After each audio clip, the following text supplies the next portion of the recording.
Hey peddlers, welcome back to a brand new video. In this video, I'll be talking about my experience with carbon fiber rims from China and just my overall thoughts. Is it worth the risk? The truth, at least the background knowledge that I know with my experience regarding this specific product. So without further ado, let's get right into this video.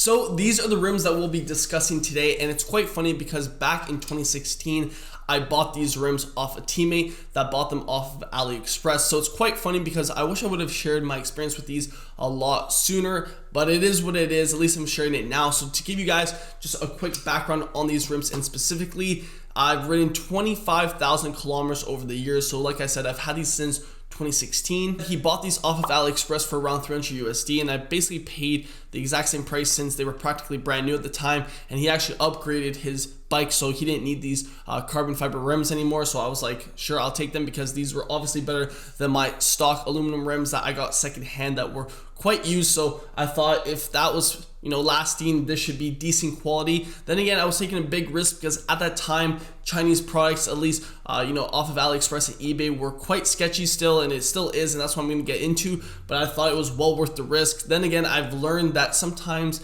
as I've gotten older now that I'm 22, that sometimes your life is worth more than taking a risk with cycling products that are super cheap. So that's what I've kind of realized. Now I'll be showing the carbon fiber rim up close. You can see that they have J-bend spokes, and these are Aero spokes. So I've never had to replace a spoke or true the wheel. So for about 4 years of consistent use, they've held up pretty good. And then they have Novitec hubs, which if you guys are familiar with cheap Chinese carbon rims, these usually do have Novitec hubs. Now, since we're on the topic of free hubs, this free hub has pretty severe cassette bite, but that is to be expected because the free hub is actually made out of aluminum. So depending on the material of your free hub, if it's a better material, it'll probably last longer, but these things aren't that expensive, so it's not that important. Now, taking a look at the braking surface, you can see that it's lasted quite some time, and I think it has, a lot of kilometers left. I don't think it's at the end of its ropes as of right now, but you can see that it's been used quite well. I also like the carbon fiber layout. If you guys want to see the profile, I think the weave is really nice as well.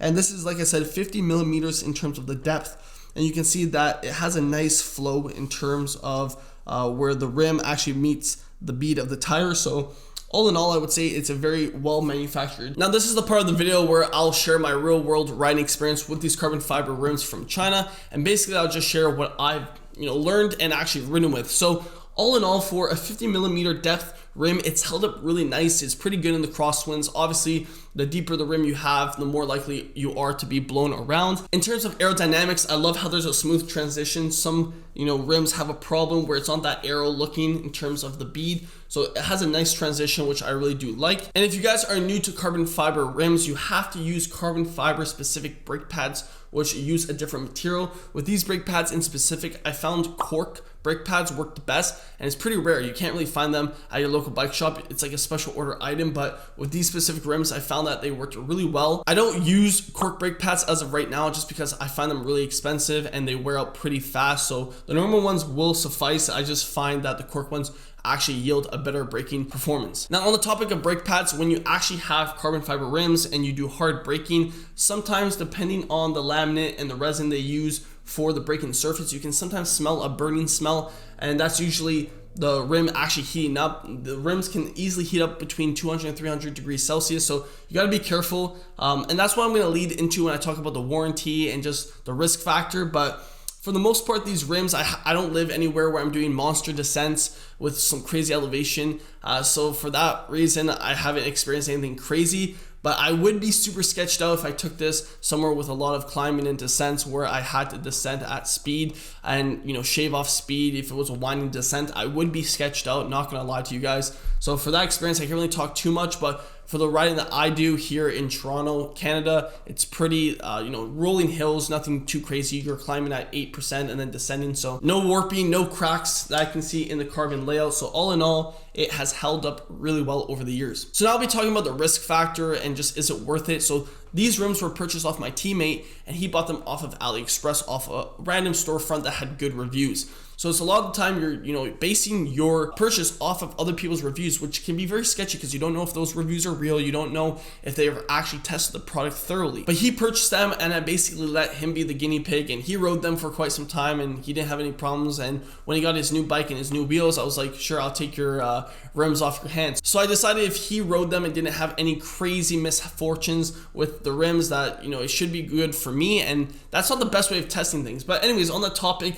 because you're not buying from a legit storefront and you don't have warranty, that's just one thing that's super sketchy. And on top of that, I've talked about this in my previous videos, is that you want quality control. You want to feel confident when you purchase rims. Then again, I'm not to say that legit manufactured brands and products don't malfunction also. Like, they have their mishaps also. I've seen legit carbon fiber rims explode. So I've seen it all. But I'm just saying, when you purchase something, you want to have at least some confidence that things have been tested thoroughly. There hasn't been any cutting corners when they were manufacturing it. And one thing I want to note is, yes, these are Chinese carbon rims, and you'll see it's very popular now on YouTube, in terms of cycling YouTube, that people are buying direct products from Chinese manufacturers. I want to acknowledge that the top tier products that are being manufactured are made in China and Taiwan by tier 1 factories, and those tier 1 factories can make their own brand. And that's what we're seeing right now emerging, is direct to consumer Chinese manufactured products that are not the big brands, but they're becoming their own independent Chinese brands. One brand that comes to mind in terms of direct to consumer manufactured Chinese products is Yoleo or Yoleo.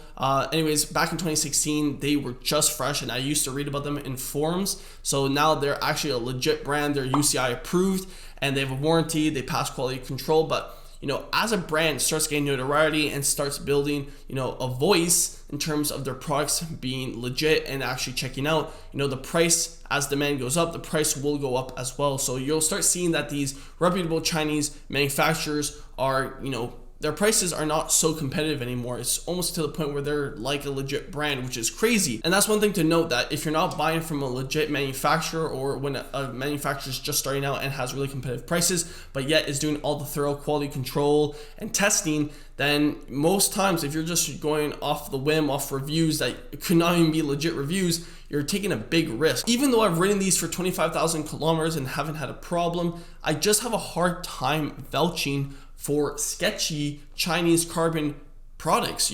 Just because I had a good experience or someone else has a good experience, what happens if you receive a product that would have even passed quality control and you have a misfortune? Is it worth the risk? And I would say no. Now, in terms of the weight, I'm sorry, I don't have a scale in terms of like the ones that you can hang and actually weigh, but I would say these wheels are pretty light.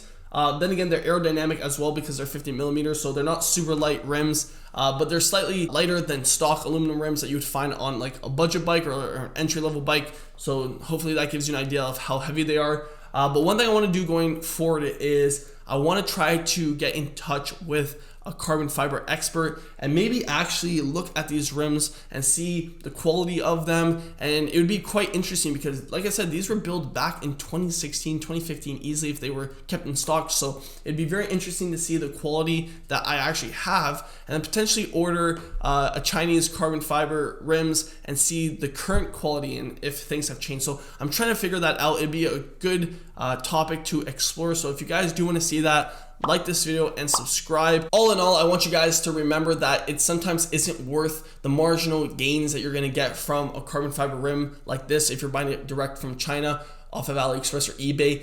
The truth is, you'd probably be just as well if you were on aluminum rim and just trained really hard. I find it very sad when people feel like they need the flashy, the bling bling, even though it makes your bike look crazy good. It's just very sketchy. That's all I want to promote here. And that's not to say that, like I said, there are direct to consumer manufacturers that are coming out of China that are becoming their own brands within their own right, which is great to see because, as the landscape for products expands and the price goes down, then a lot of brands, even the legit ones, have to get more competitive with their pricing. So as the landscape changes, hopefully we see cyclists like me, like you, have more options to purchase products like this. Just, I always want to note that it is very important to have warranty and quality control. So that's one thing that people forget is even with these direct to consumer manufacturers, they're going to charge even a premium because they still have to do quality control. They still have to make sure that it's all legit, that they pass all the safety checks, all that stuff. So even those prices are still expensive than the super sketchy ones. And even though they check out, do you want to take that risk? So I probably will talk more about this subject. If you guys do like this topic, like I said, like this video, subscribe, and hopefully we can make a series out of this because I really do love talking about tech on this channel, as you guys know. That about wraps it up, and until the next one, keep on pedaling.